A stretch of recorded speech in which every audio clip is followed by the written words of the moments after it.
Hello po, isang magandang araw po sa ating lahat and kumusta po kayo? Ako po si Ate Mel and sa lahat po naman nandito po ngayon, welcome po sa channel po natin, no?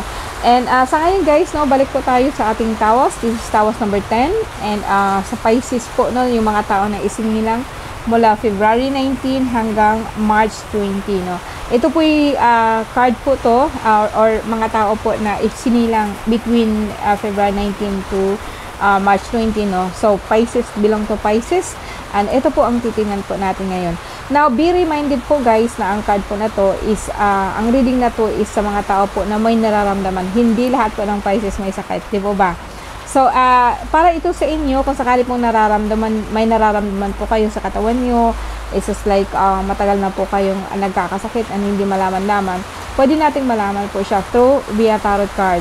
And so ngayon, let us begin by praying po, no? And please isipin niyo nandito po kayo sa aking harapan and sabay-sabay po tayong magdasal. Makinig po kayo sa dasal kahit nandiyan lang po kayo sa bahay, no? Pwede po kayong makikisabay po sa akin.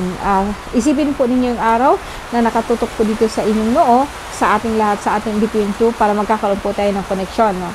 So let us begin, no? So sa lahat po ng Pisces, no, kaya tinatawagan ko po ang pinakataas-taasang Diyos Ama na may lalang po ng langit at lupa, and then sa kanyang pangalan po na apat na pangalan po ng Diyos Ama, which is Yahweh, Vavhe, declaring His love, His protection to cover all of us, and sa lahat din po ng kanyang mga nilalang makita at saka hindi makita, no? Lahat sa aking gabay, no? Magkaisa po tayo sa pagdarasal. Cristatin Hisum Christi Pater Salvami, Cristatin Hisum Christi Pater Salvami, Cristatin Hisum Christi Pater Salvami, Pater non Christum Solumi, Christum Solumi, Christum Igosum. And Diyos Ama, no, sana po bastusan mo po ang bawat isa sa amin. Mahal na Ina ng kalikasan, iligtas mo po ang lahat po sa amin. Iligtas mo po ang lahat po ng mahal sa buhay namin and sa lahat po ng sangkataon. Amen, Jesus. Amen, Jesus. Okay, let's begin po, no? Pisces. Nasaan na po ang mga Pisces? So, Pisces, February 19 hanggang March 20. February 19 hanggang March 20. Pisces, no? Under the influence of the moon.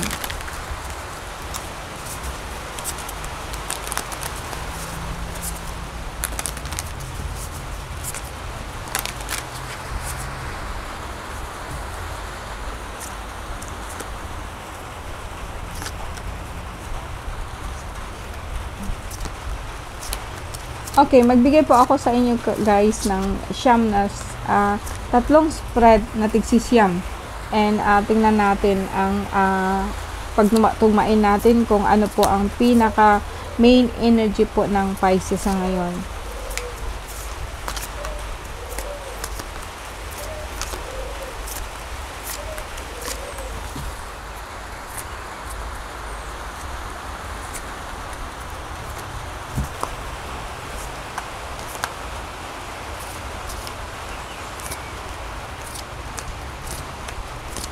Okay?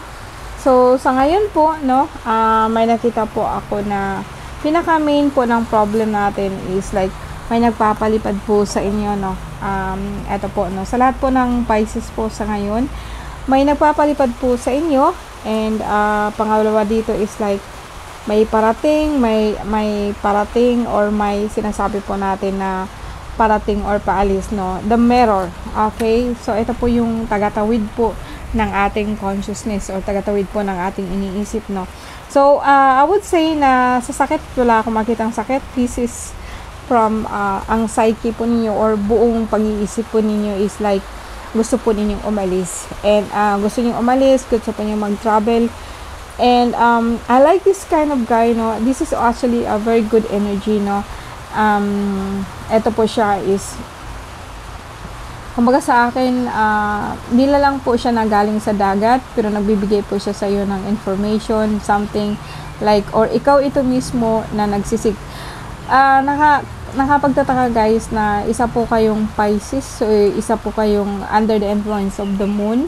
So, ang lakas po ng energy nito guys, no, na ibig sabihin, is just like ikaw, is like, nagsusummon ka po ng mga matataas na entity, to balance your life. Like, nagdadasal ka po talaga na maging okay ka, no? Very good energy, no? Kung titingnan ko, kung ang taong ito is like, sa ngayon, sa Pisces, no? Makikita ko po, guys, na parang maalwan or ang iniisip po ng Pisces ngayon is focusing on yourself and then kung ano po talaga ang, kasi humihingi po kayo ng tulong mula po sa itaas. And, so ito yung general energy po ng Pisces sa ngayon, no? Ngayon, pagdating naman po sa sakit, here and there, parang kuminsan hindi po ikaw nakakatulog, minsan naiisip mo kasi puro gastusin, no? May nakita din po akong tumataas po na cholesterol or sabihin po natin na ano kaya po masakit ang likod mo. May nakita din po akong kuminsan po bloated ang tiyan mo, no? Dahil po sa may problema po ikaw sa kidney. O sabihin po natin na so far po meron po kayong infection sa ihi or UTI, no? So, regarding ito dito sa lower back mo, itong dito, and then dito sa harap po natin. And masakit po yun hanggang sa baba, kaya kuminsan po talaga para ikaw matutumba itong paa mo. Pero other than that, hindi man po ito sakit, no, masasabi kong wala po siyang galaw, wala po kayong tinatawag po natin na mga masasamang espiritu na kumapit po sa inyo.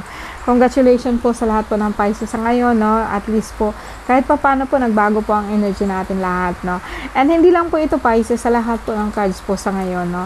So, guys, so far in this row, no, sa first spread po natin, as I said, no, parang minsan hindi po ikaw nakakatulog, inanuhan ka po ng kaluluwa, pero itong kaluluwang ito is okay, like old soul, parang matagal na panahon na nandyan pa rin siya sa'yo, no? Tumutulong po siya sa'yo. May nakita din po ako na kahit pa paano may mga tampuhan po sa family, no?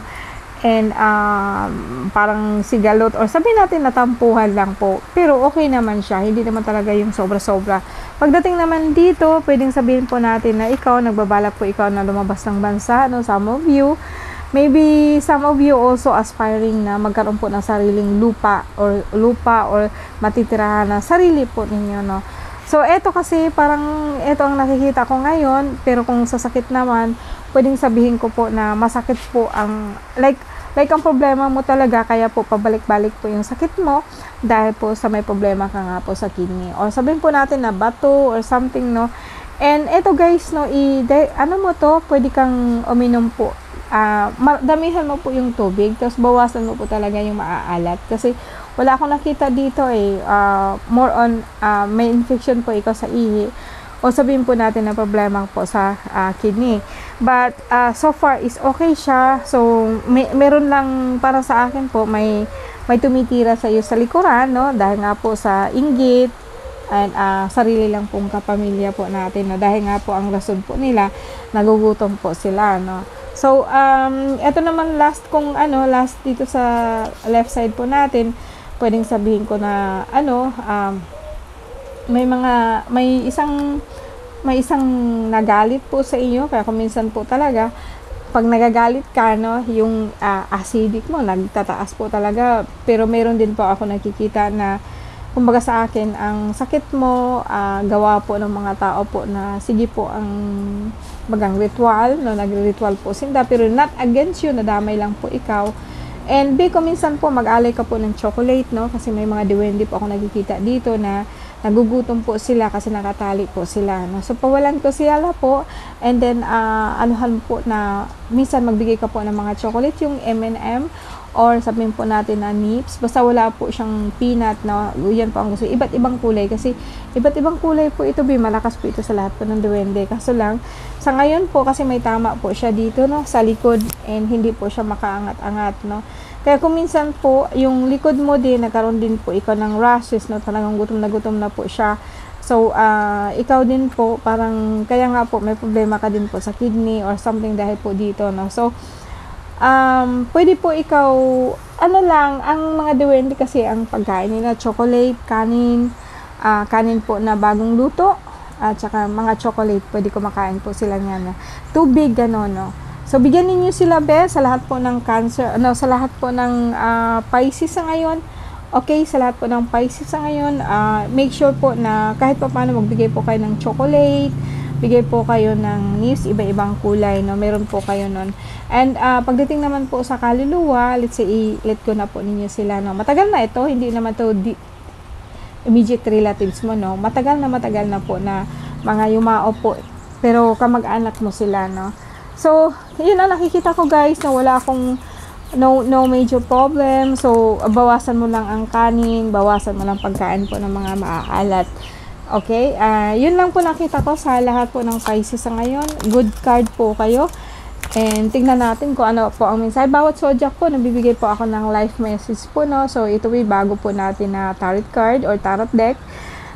Oracle card. And tingnan natin kung ano po ang message nyo para sa inyo. Galing po sa universe. Good.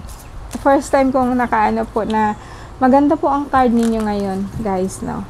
Parang ang mga tao yata nag-start na po silang mag-heal within, no? Yung bagang paggaling nila is mula po sa kaibuturan ng kanilang puso, no?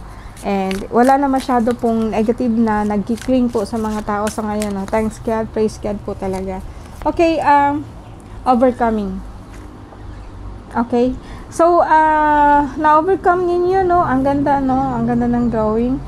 Okay, in the school of life, I practice self-discovery by recognizing that fear, anger, and ego separate me from my divinity. I allow the light within me to grow. This light empowers me to rule my inner world.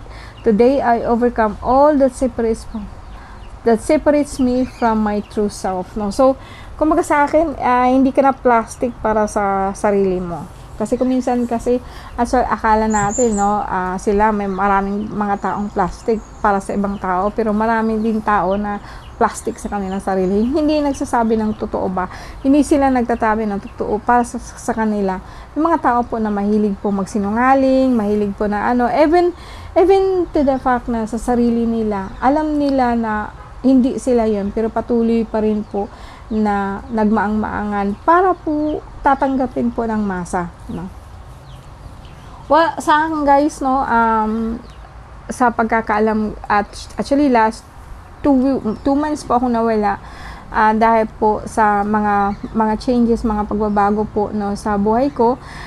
And together, alam niyo, kung alam lang po talaga natin lahat ang nangyayari, na parang napakahirap paniwalaan. Pero ang gusto ko lang pong sabihin po sa inyo, sa lahat po ng mga taga-subaybay ko, na kailangan po talaga natin na magdepende tayo sa sarili po natin.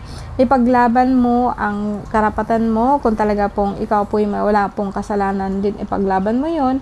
Huwag po kayong paaapi, no? And actually, huwag din po kayong lagi na lang pong magbigay or lagi po kayong mag-give in dahil lang po ayaw niyo ng gulo. Whether we like it or not, talaga pong ganun po ang tao, o psyche po ng tao. Ang tao kasi ngayon, isinakop na po talaga sila ng dilim, although sabihin po natin yan. And kung minsan, actually, it's part of our evolution, part na po ng pagkatao po natin. Na kung minsan po talaga may itim tayo, I admit that, no? Pero sa akin kasi, ilalabas po yan kasi kapag hindi mo kayang ipaglaban kung ano ka, kung sino ka. And see, overcoming, ang message sa life mo is very powerful, no? We have to overcome our own fear, kung ano yung kinatatakutan natin, kung ano yung mga problema natin, harapin natin ito ng buong tapang. Alright, guys, sa lahat po ng mga Pisces sa ngayon, no, see you again, no? And maraming salamat po sa pagsubaybay po sa akin. Marami pong tao talagang naghahanap po ng ating tawas. Maraming salamat po, and thank you very much. Thank you po.